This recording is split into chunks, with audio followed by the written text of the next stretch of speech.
Chapter 2. What we saw from the ruined house.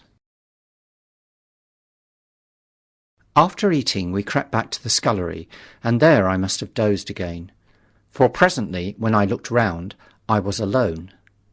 The thudding vibration continued with wearisome persistence. I whispered for the curate several times, and at last felt my way to the door of the kitchen. It was still daylight, and I perceived him across the room, lying against the triangular hole that looked out upon the Martians. His shoulders were hunched, so that his head was hidden from me. I could hear a number of noises almost like those in an engine shed, and the place rocked with that beating thud. Through the aperture in the wall I could see the top of a tree touched with gold and the warm blue of a tranquil evening sky. For a minute or so I remained watching the curate, and then I advanced, crouching and stepping with extreme care amid the broken crockery that littered the floor. I touched the curate's leg, and he started so violently that a mass of plaster went sliding down outside and fell with a loud impact. I gripped his arm, fearing he might cry out, and for a long time we crouched motionless. Then I turned to see how much our rampart remained. The detachment of the plaster had left a vertical slit open in the debris, and by raising myself cautiously across a beam, I was able to see out of this gap into what had been overnight a quiet suburban roadway. Vast, indeed, was the change that we beheld. The fifth cylinder must have fallen right in the midst of the house we had first visited. The building had vanished, completely smashed, pulverized, and dispersed by the blow. The cylinder lay now far beneath the original foundations, deep in a hole, already vastly larger than the pit I had looked into at Woking.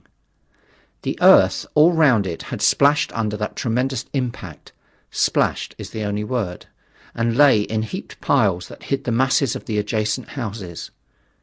It had behaved exactly like mud under the violent blow of a hammer. Our house had collapsed backward. The front portion, even on the ground floor, had been destroyed completely. By a chance the kitchen and scullery had escaped and stood buried now under soil and ruins, closed in by tons of earth on every side save towards the cylinder. Over that aspect we hung now on the very edge of the great circular pit the Martians were engaged in making. The heavy beating sound was evidently just behind us, and ever and again a bright green vapour drove up like a veil across our peephole. The cylinder was already open in the centre of the pit, and on the farther edge of the pit, amid the smashed and gravel-heaped shrubbery, one of the great fighting machines, deserted by its occupant, stood stiff and tall against the evening sky. At first I scarcely noticed the pit and the cylinder, although it had been convenient to describe them first, on account of the extraordinary glittering mechanism I saw busy in the excavation, and on account of the strange creatures that were crawling slowly and painfully across the heaped mould near it. The mechanism it certainly was that held my attention first. It was one of those complicated fabrics that have since been called handling machines, and the study of which has already given such an enormous impetus to terrestrial invention. As it dawned upon me first, it presented a sort of metallic spider with 5 jointed, agile legs, and with an extraordinary number of jointed levers, bars, and reaching and clutching tentacles about its body. Most of its arms were retracted, but with 3 long tentacles it was fishing out a number of rods, plates and bars which lined the covering and apparently strengthened the walls of the cylinder. These, as it extracted them, were lifted out and deposited upon a level surface of earth behind it. Its motion was so swift, complex and perfect that at first I did not see it as a machine, in spite of its metallic glitter. The fighting machines were coordinated and animated to an extraordinary pitch, but nothing to compare with this. People who have never seen these structures, and have only the ill-imagined efforts of artists or the imperfect descriptions of such eyewitnesses as myself to go upon, scarcely realize that living quality. I recall particularly the illustration of one of the first pamphlets to give a consecutive account of the war. The artist had evidently made a hasty study of one of the fighting machines, and there his knowledge ended. He presented them as tilted, stiff tripods without either flexibility or subtlety, and with an altogether misleading monotony of effect. The pamphlet containing these renderings had a considerable vogue, and I mention them here simply to warn the reader against the impression they may have created. They were no more like the Martians I saw in action than a Dutch doll is like a human being. To my mind, the pamphlet would have been much better without them. At first, I say, the handling machine did not impress me as a machine, but as a crab-like creature with a glittering integument, the controlling Martian whose delicate tentacles actuated its movements seeming to be simply the equivalent of the crab's cerebral portion. But then I perceived the resemblance of its grey-brown, shiny, leathery integument to that of the other sprawling bodies beyond, and the true nature of this dexterous workman dawned upon me. With that realization, my interest shifted to those other creatures, the real Martians. Already I had had a transient impression of these, and the first nausea no longer obscured my observation. Moreover, I was concealed and motionless, and under no urgency of action. They were, I now saw, the most unearthly creatures it is possible to conceive. They were huge round bodies, or, rather, heads about 4 feet in diameter, each body having in front of it a face. This face had no nostrils. Indeed, the Martians do not seem to have any sense of smell, but it had a pair of very large, dark-coloured eyes, and just beneath this a kind of fleshy beak. In the back of this head or body, I scarcely know how to speak of it, was the single, tight, tympanic surface since known to be anatomically an ear, though it must have been almost useless in our dense air. In a group round the mouth was 16 slender, almost whip-like tentacles, arranged in 2 bunches of 8 each. These bunches have since been named rather aptly, by that distinguished anatomist, Professor Howes, the hands. Even as I saw these Martians for the first time, they seemed to be endeavouring to raise themselves on these hands. But of course, with the increased weight of terrestrial conditions, this was impossible. There is reason to suppose that on Mars they may have progressed upon them with some facility. The internal anatomy, I may remark here, as dissection has since shown, was almost equally simple. The greater part of the structure was the brain, sending enormous nerves to the eyes, ear, and tactile tentacles. Besides this were the bulky lungs, into which the mouth opened, and the heart and its vessels. The pulmonary distress caused by the denser atmosphere and greater gravitational attraction was only too evident in the convulsive movements of the outer skin. And this was the sum of the Martian organs. Strange as it may seem to a human being, all the complex apparatus of digestion, which makes up the bulk of our bodies, did not exist in the Martians. They were heads, merely heads. Entrails they had none. They did not eat, much less digest. Instead, they took the fresh, living blood of other creatures and injected it into their own veins. I have seen this being done, as I shall mention in its place. But squeamish as I may seem, I cannot bring myself to describe what I could not endure even to continue watching. Let it suffice to say, blood obtained from a still living animal, in most cases from a human being, was run directly by means of a little pipette into the recipient canal. The bare idea of this is no doubt horribly repulsive to us, but at the same time I think that we should remember how repulsive our carnivorous habits would seem to an intelligent rabbit. The physiological advantages of the practice of injection are undeniable, if one thinks of the tremendous waste of human time and energy occasioned by eating and the digestive process. Our bodies are half made up of glands and tubes and organs occupied in turning heterogeneous food into blood. The digestive processes and their reaction upon the nervous system sap our strength and colour our minds. Men go happy or miserable as they have healthy or unhealthy livers or sound gastric glands. But the Martians were lifted above all these organic fluctuations of mood and emotion. Their undeniable preference for men as their source of nourishment is partly explained by the nature of the remains of the victims they had brought with them as provisions from Mars. These creatures, to judge from the shriveled remains that have fallen into human hands, were bipeds with flimsy silicous skeletons, almost like those of the silicous sponges, and feeble musculature, standing about 6 feet high and having round, erect heads and large eyes in flinty sockets. 2 or 3 of these seemed to have been brought in each cylinder, and all were killed before Earth was reached. It was just as well for them, for the mere attempt to stand upright on our body would have broken every bone in their bodies. And while I am engaged in this description, I may add in this place certain further details which, although they were not all evident to us at the time, will enable the reader who is unacquainted with them to form a clearer picture of these offensive creatures. In 3 other points their physiology differed strangely from ours. Their organisms did not sleep, any more than the heart of a man sleeps. Since they had no extensive muscular mechanism to recuperate, that periodical extinction was unknown to them. They had little or no sense of fatigue, it would seem. On Earth they could never have moved without effort, yet even to the last they kept in action. In 24 hours they did 24 hours of work, as even on Earth is perhaps the case with the ants. In the next place, wonderful as it seems in a sexual world, the Martians were absolutely without sex, and therefore without any of the tumultuous emotions that arise from that difference among men. A young Martian, there can now be no dispute, was really born upon Earth during the war, and it was found attached to its parent, partially budded off, just as young lily bulbs bud off, or like the young animals in the freshwater polyp.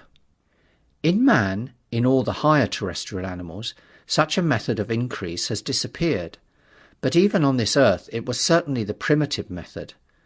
Among the lower animals, up even to those first cousins of the vertebrated animals, the tunicates, the 2 processes occur side by side, but finally the sexual method superseded its competitor altogether. On Mars, however, just the reverse has apparently been the case. It is worthy to remark that a certain speculative writer of quasi-scientific repute, writing long before the Martian invasion, did forecast for man a final structure not unlike the actual Martian condition. His prophecy, I remember, appeared in November or December 1893 in a long-defunct publication, the Pall Mall Budget, and I recall a caricature of it in a pre-Martian periodical called Punch. He pointed out, writing in a foolish, facetious tone, that the perfection of mechanical appliances must ultimately supersede limbs, the perfection of chemical devices, digestion, that such organs as hair, external nose, teeth, ears and chin were no longer essential parts of the human body, and that the tendency of natural selection would lie in the direction of their steady diminution through the coming ages. The brain alone remained a cardinal necessity. Only one other part of the body had a strong case for survival, and that was the hand, teacher and agent of the brain. While the rest of the body dwindled, the hands would grow larger. There is many a true word written in jest, and here in the Martians we have beyond dispute the actual accomplishment of such a suppression of the animal side of the organism by the intelligence. To me it is quite credible that the Martians may be descended from beings not unlike ourselves, by a gradual development of brain and hands, the latter giving rise to 2 bunches of delicate tentacles at last, at the expense of the rest of the body. Without the body, the brain would, of course, become a mere selfish intelligence, without any of the emotional substratum of the human being. The last salient point in which the systems of these creatures differed from ours was in what one might have thought a very trivial particular. Microorganisms which cause so much disease and pain on Earth have either never appeared on Mars, or Martian sanitary science eliminated them ages ago. 100 diseases, all the fevers and contagions of human life, consumption, cancers, tumours, and such morbidities, never enter the scheme of their life. And speaking of the difference between the life on Mars and terrestrial life, I may allude here to the curious suggestion of the red weed. Apparently the vegetable kingdom in Mars, instead of having green as a dominant colour, is of a vivid blood red tint. At any rate, the seeds that the Martians, intentionally or accidentally, brought with them gave rise in all cases to red-coloured growths. Only that known popularly as the red weed, however, gained any footing in competition with terrestrial forms. The red creeper was quite a transitory growth, and a few people have seen it growing. For a time, however, the red weed grew with astonishing vigour and luxuriance. It spread up the sides of the pit by the third or fourth day of our imprisonment, and its cactus-like branches formed a carmine fridge to the edges of our triangular window. And afterwards I found it broadcast throughout the country, and especially wherever there was a stream of water. The Martians had what appears to have been an auditory organ, a single round drum at the back of the head body, and eyes with a visual range not very different from ours, except that, according to Phillips, blue and violet were as black to them. It is commonly supposed that they communicated by sounds and tentacular gesticulations. This is asserted, for instance, in the able but hastily compiled pamphlet, written evidently by someone not an eyewitness of Martian actions, to which I have already alluded, and which so far has been the chief source of information concerning them. Now, no surviving human being saw so much of the Martians in action as I did. I take no credit to myself for an accident, but the fact is so. And I assert that I watched them closely time after time, and that I have seen 4, 5, and at once 6 of them sluggishly performing the most elaborately complicated operations together without either sound or gesture. Their peculiar hooting invariably preceded feeding. It has no modulation, and was, I believe, in no sense a signal, but merely the expiration of air preparatory to the suctional operation. I have a certain claim to at least an elementary knowledge of psychology, and in this matter I am convinced, as firmly as I am convinced of anything, that the Martians interchanged thoughts without any physical intermediation, and I have been convinced of this in spite of strong preconceptions. Before the Martian invasion, as an occasional reader here and there may remember, I had written with some little vehemence against the telepathic theory. The Martians wore no clothing. Their conceptions of ornament and decorum were necessarily different from ours, and not only were they evidently much less sensible of changes of temperature than we are, but changes of pressure do not seem to have affected their health at all seriously. Yet though they wore no clothing, it was in the other artificial additions to their body resources that their great superiority over man lay. We men, with our bicycles and road skates, our Lilienthal soaring machines, our guns and sticks and so forth, are just in the beginning of the evolution that the Martians have worked out. They have become practically mere brains, wearing different bodies according to their needs, just as men wear suits of clothes and take a bicycle in a hurry or an umbrella in the wet. And of all their appliances, perhaps nothing is more wonderful to a man than the curious fact that what is the dominant feature of almost all human devices in mechanism is absent. The wheel is absent. Among all the things they brought to earth, there is no trace or suggestion of their use of wheels. One would have least expected it in locomotion, and in this connection it is curious to remark that even on this earth nature has never hit upon the wheel, or has preferred other expedients to its development. And not only did the Martians either not know of, which is incredible, or abstain from the wheel, but in their apparatus singularly little use is made of the fixed pivot, or relatively fixed pivot, with circular motions thereabout confined to one plane. Almost all of the joints of the machinery present a complicated system of sliding parts moving over small but beautifully curved friction bearings, And while upon this matter of detail, it is remarkable that the long leverages of their machines are in most cases actuated by a sort of sham musculature of the discs in an elastic sheath. These discs become polarized and drawn closely and powerfully together when transversed by a current of electricity.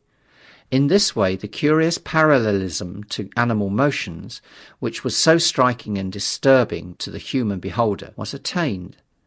Such quasi-muscles abounded in the crab-like handling machine, which, on my first peeping out of the slit, I watched unpacking the cylinder.